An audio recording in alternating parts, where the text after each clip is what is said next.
David Hamler was a student in my first class on my first day as a teacher at the Columbus Academy. I had the pleasure of teaching and coaching David, and now it's an honor and a privilege to introduce Dr. David Hamler as our keynote speaker. Dr. Hamler is a graduate of the Academy and entered the school as a fifth grader in 1965. Dr. Hamler was the first African-American student in the Academy's middle school.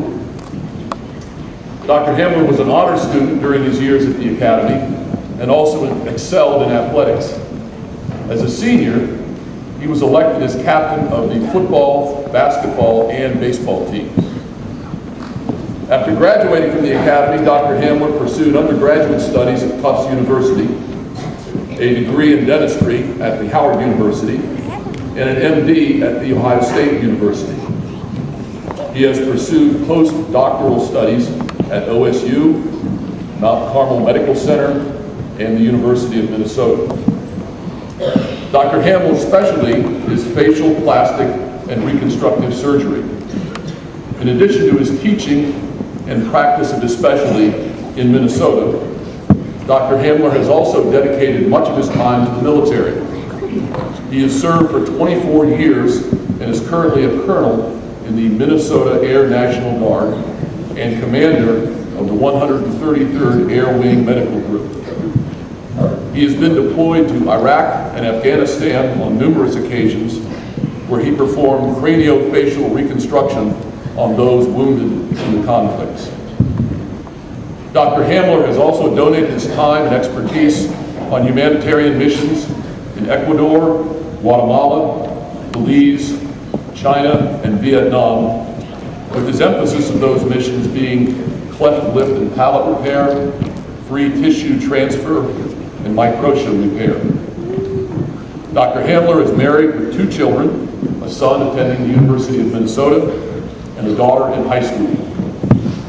Dr. Hamler is a self-proclaimed sports junkie who enjoys tennis, golf, and running, as well as watching sports of all kinds. It is an honor and a privilege to welcome Dr. David Hamler. This is a magnificent place. Thank you, John. Alumni, and I want to point out my family, faculty.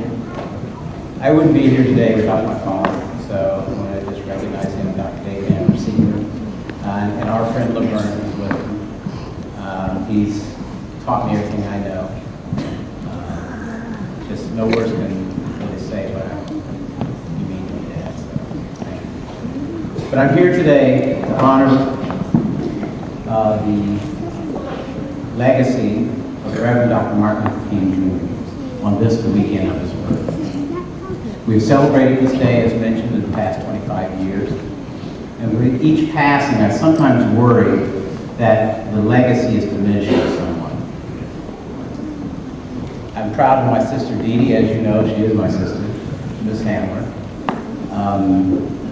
Interesting enough, when you look at Dr. King's life, there's several aspects that you can approach with. And I kind of tossed some things around, and then promptly was told, well, this is what we will be about. So Ms. Hamler can be fearless. But I'm proud of Dee Dee. Congratulations on the program you've put together today and the dedication and hard work. Before transferring to the Academy, as John mentioned, in 5th grade, I attended an all-black elementary school in an all-black neighborhood. It was literally 2 blocks away from my house, and I just walked up the street. In the 60s, when I was growing up, it was turbulent times. You had Vietnam protesters, you had the African Americans seeking civil rights, you also had women seeking equality. But my life was pretty good. Our neighborhood, which was fairly insular to all the outside distractions, was my basis for where I am today. I remember the Jim Crow laws down in the South, and this actually hindered the upward mobility of African Americans. There were remnants of it in Columbus at the time, But again, we didn't see that head on. And if they existed, our parents and those who mentored us helped protect us from them. This was all turned upside down when I walked 2 blocks the opposite direction, literally across the railroad tracks. I mean, I went to Nelson Road, across the railroad tracks, and there was the Columbus Academy. I had no expectations but to get an education and to have some fun. And what I remember to this day is how warmly I was received. There were occasional issues that arose, and they were just blips on the screen, and usually just a minor spat, and that was it. But I had my mentors at that time to thank. Trey Brewer, whose father, by the way, was a physician, co-located with my dad's practice, who's a dentist, was here. Jim and Charles Walker, and of course Rufus Curry. I was reminded of Rufus in an article that John had written in the Alumni magazine. Rufus was there, though he's a custodian. He was somebody I could go to and identify with. And we kind of would just chew the fat. I think, John, you spent some time with Rufus yourself. But Charles Walker, he was a guy who really helped me adjust. Here's a junior who's taken a 5th grader under his wing and helping me adjust to a lifestyle that I didn't know about. By the way, Charles was instrumental because when we moved from Academy on Nelson Road out here to the Cherry Bottom campus, he was my transportation. So we had a lot of time to talk. I remember one of our first discussions was about civil rights and the civil rights movement. At that time, Dr. King and the organization, the Southern Christian Leadership Conference, was promoting passive resistance. There were other organizations as well that had a little more active confrontational tone. Dr. King's method, as you can see today, was the one that actually was more complete in its thought and got us to where we are today. In 1964, Dr. King had helped influence passage of the Civil Rights Act. This was signed by President Johnson. And in mentioning presidents, President Obama was mentioned earlier. I wonder what Dr. King would think of today with President Obama in office. The Civil Rights Act had a tremendous effect on the local community, giving at least my community a sense of empowerment. My dad, who's a former Academy trustee, was very much involved in the struggle for equality. He is a role model for medians.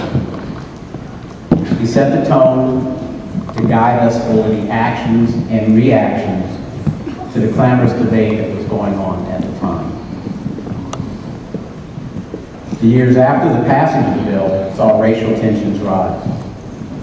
We all remember those television scenes of the Freedom Riders, the sit-in demonstrators, and the marchers being attacked by police with billy clubs, fire hoses, dogs, and even lethal weapons. All the while, bystanders sneered and laughed. Though some of Dr. King's advisors pleaded him to take a more harsher tone, he was steadfast in his nonviolent doctrine. Reflection of the Civil Rights Act was actually seen here in Columbus. The public schools were being desegregated in the 60s.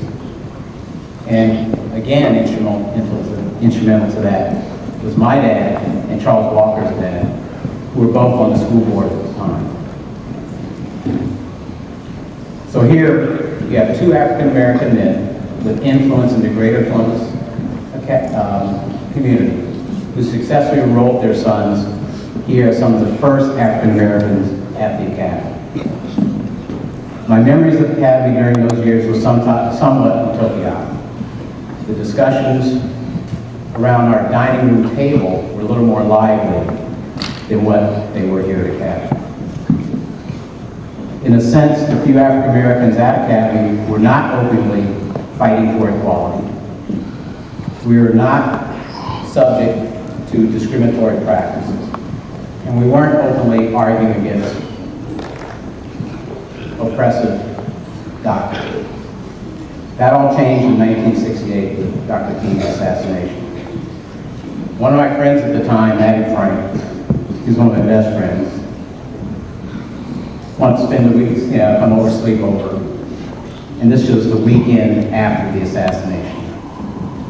During that time, I remember many parents didn't even want to drive their kids into our neighborhood.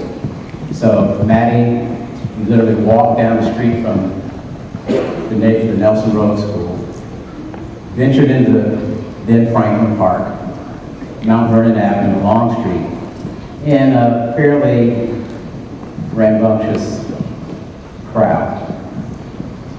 I'm happy nothing happened, but the stories that generated circulate around Academy, and there was more interest in Dr. King, at least in my circle of friends, as a result of that. Overall, Dr. King's death was received fairly quietly. There were no memorials, there were no speakers, and no dedications.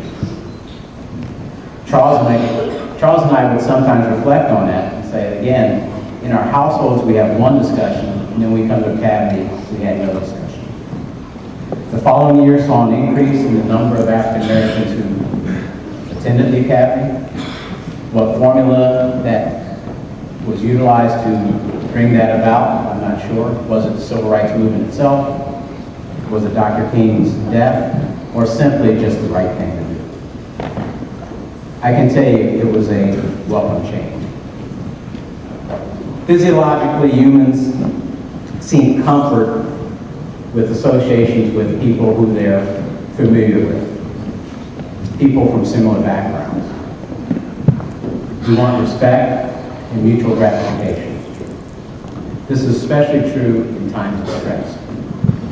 For those who grew up in a predominantly segregated community, forced experiences, especially with racial relationships, can be difficult.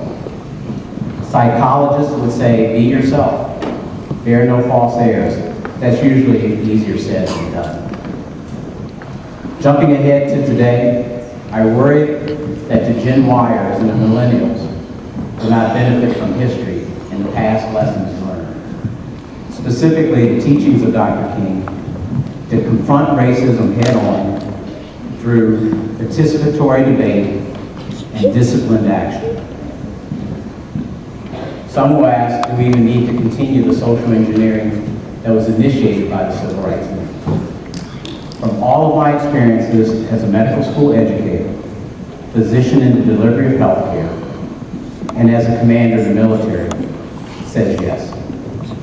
It is going to take generations to nullify the preconceived biases, the assumed inadequacies and deficiencies, and of course the blatant racism that has taken years to instill.